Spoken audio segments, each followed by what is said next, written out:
واپسی پر اس دکان سے ایک کپ چائے ضرور لیتی تھی اور پیتی تھی۔ وہ کم بولنے والی مگر بہت گہری سوچ رکھنے والی لڑکی تھی۔ اسی دکان پر ایک لڑکا بھی اکثر آتا تھا جس کا نام زین تھا۔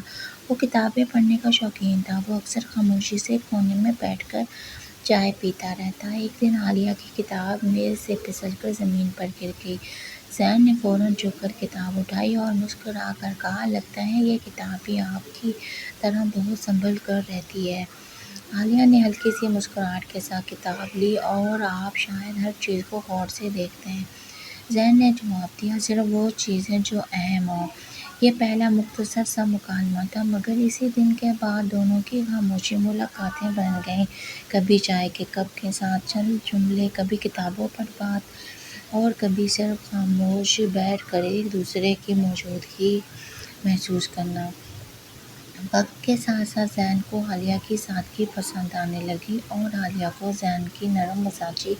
دونوں نے کبھی اپنے دل کی بات جلدی نہیں کی، مگر آنکھوں میں چھپی کیفیت سے کچھ کہہ رہی تھیں۔ ایک شام بارش ہو گئی۔ عالیہ دکان سے نکلنے لگی تو زین نے اپنا چھتری والا ہاتھ آگے بڑھایا۔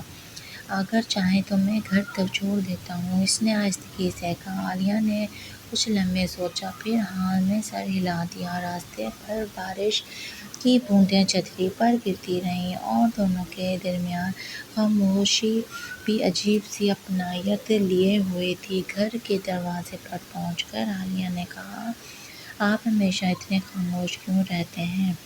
زین نے مسکرا کر جواب دیا، "کیونکہ کچھ احساس لفظوں سے زیادہ خوبصورت ہوتے ہیں۔"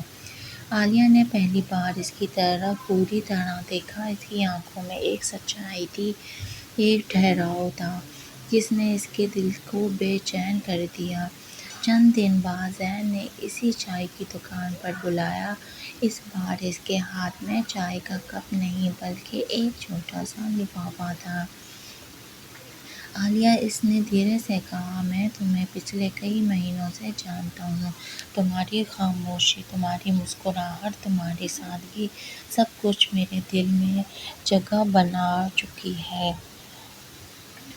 میں تم سے محبت کرتا ہوں۔" عالیہ کی آنکھیں نم ہو گئیں۔ وہ کچھ دیر خاموش رہی، پھر آہستہ سے بولی، "میں بھی شاید اس دن سے تمہیں محسوس کرنے لگی تھی جب تم نے میری گرتی ہوئی کتاب اٹھائی تھی۔"